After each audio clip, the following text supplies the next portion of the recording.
Allez, on va voir ensemble un petit algorithme pour faire l'analyse d'une polarisation d'une lumière inconnue. Donc imaginez, on vous donne une lumière et vous voulez déterminer son état de polarisation. Alors qu'est-ce que ça peut être que cet état de polarisation? Ça peut être une polarisation circulaire, une polarisation elliptique, une polarisation rectiligne, une polarisation aléatoire. Vous ne savez rien. Donc vous avez cette lumière inconnue. On va illustrer tout de suite ça sur un exemple sur le banc d'optique, mais je donne d'abord le petit algorithme. Donc vous placez un analyseur avec un détecteur. Pourquoi? Parce qu'à l'œil nu, on ne peut pas vraiment dire par exemple qu'un éclairement est uniforme. On peut à peu près le voir, mais c'est difficile à dire. Donc première question qu'on se pose, c'est y a-t-il un minimum quand on fait tourner l'analyseur? Y a-t-il un minimum? Oui ou non? Alors on va partir à gauche. Donc imaginons qu'il y ait un minimum. La question à se poser, c'est le minimum est-il nul? Alors si le minimum est nul, là c'est vite vu, c'est qu'on a une polarisation rectiligne et que l'analyseur qu'on a mis, évidemment, il est à 90 degrés par rapport à cette polarisation rectiligne. Si le minimum n'est pas nul, alors c'est signe qu'on a une polarisation elliptique et qu'en fait le minimum qu'on a détecté, c'est en fait le petit axe de l'ellipse. Et donc on doit d'ailleurs vérifier que le maximum se trouve à 90 degrés de cette direction-là et qu'on réobtient un deuxième minimum équivalent au premier en mettant son polariseur, en le mettant diamétralement opposé.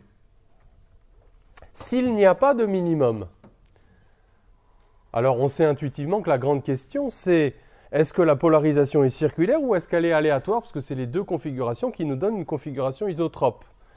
Alors pour savoir si en fait elle est circulaire, qu'est-ce qu'on va faire? On a vu l'effet des lames quart d'onde sur des circulaires. Donc on met une lame quart d'onde parce qu'on cherche à transformer cette circulaire en une rectiligne. Et on met un analyseur derrière. Alors y a-t-il un minimum après qu'on ait transformé cette éventuelle circulaire en rectiligne? S'il y a un minimum, eh bien d'ailleurs il sera forcément nul. Et ça voudra dire qu'au départ, on avait une polarisation circulaire. Si au contraire, alors qu'on introduit la lame quart d'onde et qu'on met notre analyseur, il ne se passe rien, c'est qu'au départ, la polarisation était aléatoire. Alors on va illustrer ça tout de suite avec une polarisation circulaire, une polarisation aléatoire. Allez, pourquoi pas, on va faire tous les cas de figure, on a tout le matériel qu'il faut pour le faire. Alors, on va illustrer notre petit algorithme d'analyse d'une polarisation inconnue. Donc comment savoir si une polarisation est rectiligne, elliptique, circulaire ou aléatoire? Donc, on a une lumière inconnue. Donc là, je suppose que c'est cette lumière. J'ai un analyseur. Je tourne l'analyseur. La première question à se poser, c'est y a-t-il un minimum?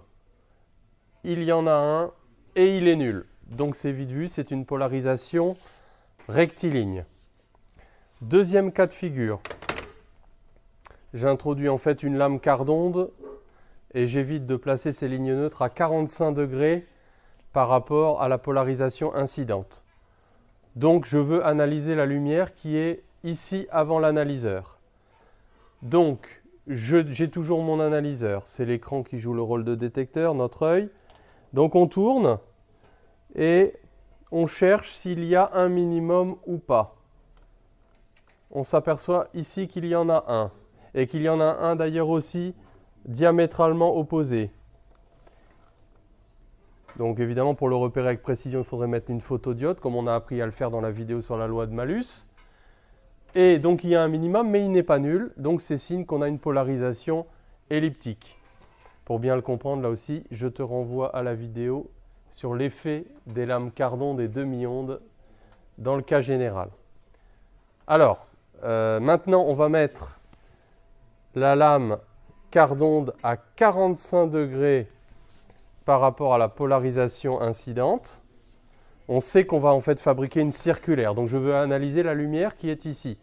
Et donc j'ai mis un polariseur à 45 degrés des lignes neutres de la lame quart d'onde. Donc cette lame quart d'onde, elle introduit un déphasage de plus ou moins pi sur 2. Donc on devrait transformer une rectiligne en une circulaire. Vérifions-le. Utilisons notre petit algorithme. Donc je tourne l'analyseur. Et je cherche un minimum sur l'écran. Voilà, il n'y en a pas. Il faudrait bien sûr là encore une photodiode pour l'affirmer. Donc maintenant, je dois savoir si cette onde est polarisée aléatoirement ou si elle est polarisée circulairement. Alors je sais que je peux retransformer une onde polarisée circulairement en une onde polarisée rectilignement à l'aide d'une quart d'onde. Et d'ailleurs, la direction des lignes neutres peut être tout à fait quelconque, puisque ici j'ai une onde donc à symétrie de révolution, une circulaire droite ou gauche d'ailleurs. Donc vérifions maintenant à l'aide de l'analyseur, l'extinction ou pas. Voilà, là j'ai pratiquement l'extinction. Alors il reste une toute petite, ça peut être dû à un défaut d'alignement. Mais voilà, on a pratiquement l'extinction de la lumière. Et donc effectivement, on voit qu'on avait une onde polarisée circulairement. Alors on va faire un dernier exemple maintenant avec une lumière blanche qu'on sait être polarisée aléatoirement. Donc première étape de notre algorithme. On tourne, donc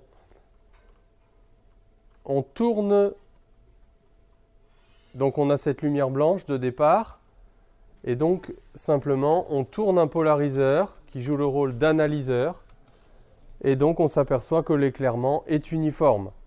Donc ça veut dire qu'on n'a aucun minimum. Donc la question qu'on va se poser, c'est que se passe-t-il si je rajoute une lame quart d'onde ici? Donc quand je rajoute une lame quart d'onde, est-ce que j'ai transformé cette onde en une onde polarisée rectilignement? Donc j'utilise un analyseur et je tourne. Et là, contrairement à ce qui se passait précédemment, eh bien, je m'aperçois qu'effectivement, rien ne change. Donc ça prouve que l'onde était polarisée aléatoirement.